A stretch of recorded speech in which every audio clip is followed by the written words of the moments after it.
let's look at what happens when we set up standing waves in air columns. Most of us are very familiar with standing waves in air columns. Anyone who has heard a trumpet, a saxophone, or even a pipe organ. Basically what happens, now here's a flute.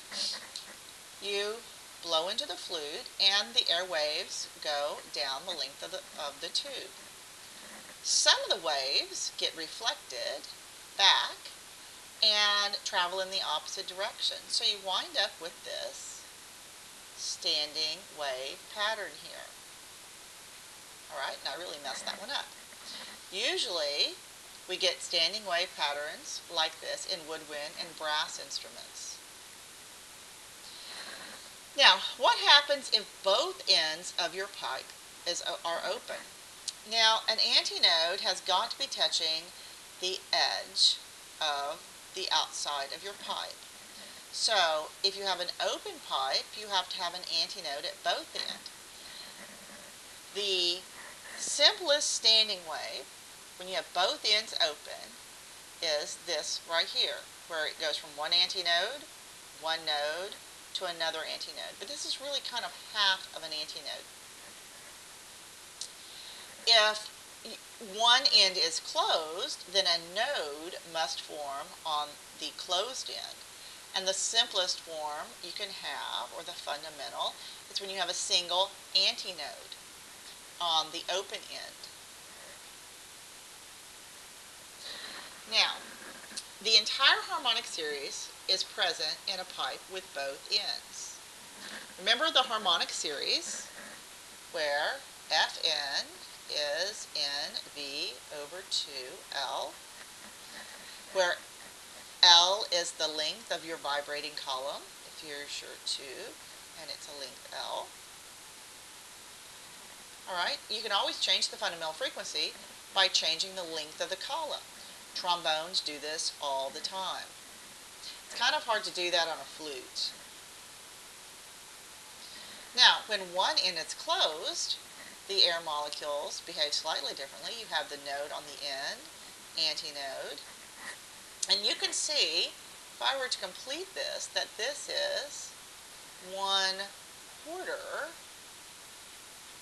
Well, that's not a very good wave. This is only 1/4 of a wavelength, so that for a closed pipe, L, the fundamental, is lambda over 4. Now, what's the next point where your wave can be stable? Remember, you have to have a node on the closed end and an antinode on the open end. Well, that will be when you have one other node in your tube. So this one's a little bit easier for you to draw. This is 3/4 of a wavelength. So in this case, L is 3 lambda over 4, where here, this is 1 lambda over 4. The next most stable, or the next time you can have a standing wave, when you have a node on one end and an antinode on either end, is when you have 2 nodes in the middle. Now this is, very obviously, one complete wavelength plus 1/4. So that means the length of this tube is 5 times the wavelength divided by 4. Do you see how we're moving up? 1, 3, 5. Can you predict what the next stable wavelength would be? Do you notice that we're only getting odd harmonics? We're only getting the odd numbers. Fn is NV over 4L, where N is 1, 3, 5, 7. Okay, these are all odd, so we call these your odd harmonics. When you're dealing with a saxophone or a clarinet, the reed causes a node, and the bell is the antinode. Now, sound waves propagate in 3 dimensions. This is why I can hear my students at the back of the room who think they're whispering the other way, because sound travels in 3 dimensions. Now let's talk about the Doppler effect. Everyone knows that sinking feeling in the pit of their stomach when they hear the sirens behind them and they're getting higher. You know there's a police officer behind you and he's gaining on you. So is he coming after you, the car beside you? Well, don't be speeding or do anything wrong and you don't have to worry about it. But that sinking in the pit of your stomach comes from the Doppler effect. If you stand still and a siren is coming towards you, you know the pitch changes. You know it gets higher. As soon as it passes you, though, it gets lower. So your perceived frequency is increasing as the car is coming towards you, and your perceived frequency is lower as it leaves or goes away from you.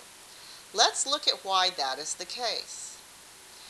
The siren is always producing sound in the same frequency. So around the car, around the siren, it's making these nice, perfectly little round spherical waves.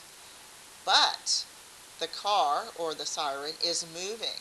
So when the siren is moving, you can see how these wave fronts get bunched up in front of it. The faster you hear these wave fronts, the higher the frequency. While behind the car, or the siren, the wave fronts are getting stretched out. So the person back here will hear a lower frequency or a lower pitch. You remember, pitch is the perception of sound. The car is emitting a particular frequency, or the siren's emitting a particular frequency, but your pitch, your perception of that frequency changes. Now, this is a relative motion situation. And we often call this the Doppler Shift, named after the Austrian physicist Christian Doppler in the 1800s. Now, we've already discussed sound intensity. You remember, we've discussed wave intensity. As sound waves travel, the energy is transferred from air molecule to air molecule. So you have to have molecules to transmit sound. Remember, the rate at which the energy is transferred is the intensity. So the intensity of a sound wave is inversely related to the distance from the source squared, because as it spreads out,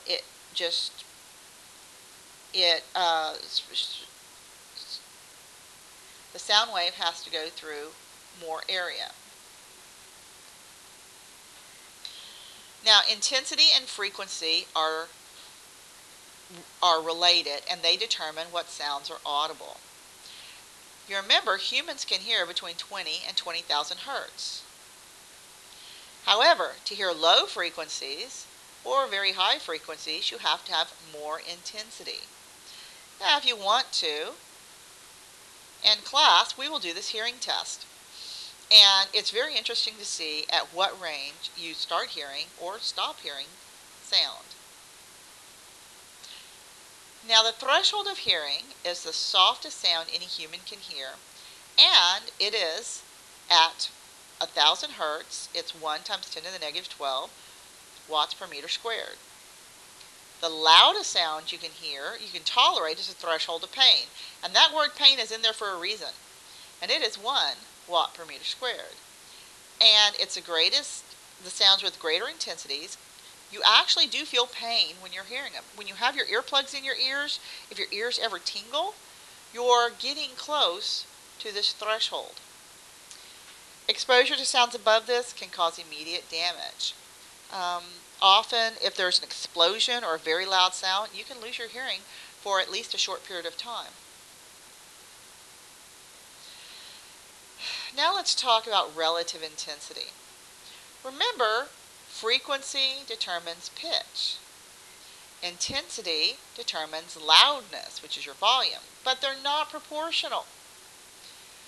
Now, relative intensity relates the intensity of a given sound to the intensity to the threshold of hearing and corresponds to your perception of loudness. Now, for this, we tend to use the decibel level. because relative intensities are measured in decibels. It is dimensionless because it relates one intensity to another. It's actually a ratio. Now, here is a conversion table. Please don't try to memorize these. The threshold of hearing is at 0 decibels. All right. And its intensity is 10 to the negative 12 watts per meter squared. The threshold of pain, let's see if we can find it, is at 1 watt per meter squared. It's down here. The threshold of pain is at 120 decibels. And it's at 1 watt per meter squared. Now look at this. A horn at 1 meter is at 120, so this one will hurt. A lawnmower is at 90, while a vacuum cleaner, we've all been annoyed by vacuum cleaners, is only 70. A normal conversation is right there at 50. A whisper is 30. Quiet whisper is at 20. So it's just interesting to see how these relate. Now, have you ever been near thunder? That is above the threshold of pain, or a machine gun. Hopefully you haven't been near those. This is above the threshold of pain, so you do not want to be standing really close when the thunder hits. Same true with a jet. Airplane. This is why the people who work with jets always have to wear earphones. Now, when intensity is multiplied by 10, you add 10 to the decibel level. This means a difference in 10 decibels means the sound is about twice as loud. Since the volume doubles each time the decibel level increases by 10, sound at the threshold of pain is 4,096 times as loud as the threshold of hearing.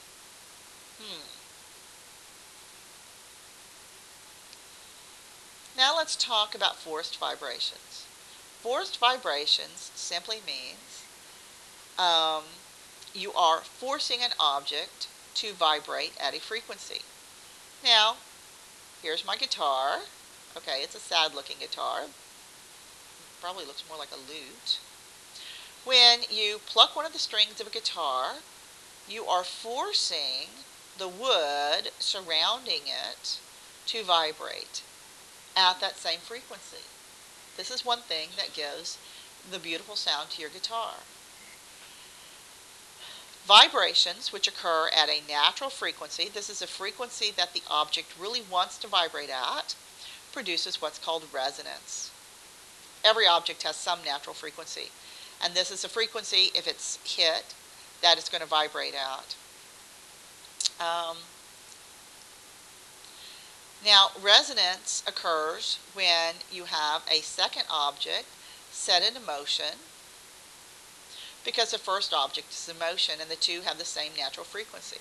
For example, the Tacoma Bridge. I strongly recommend you watch this.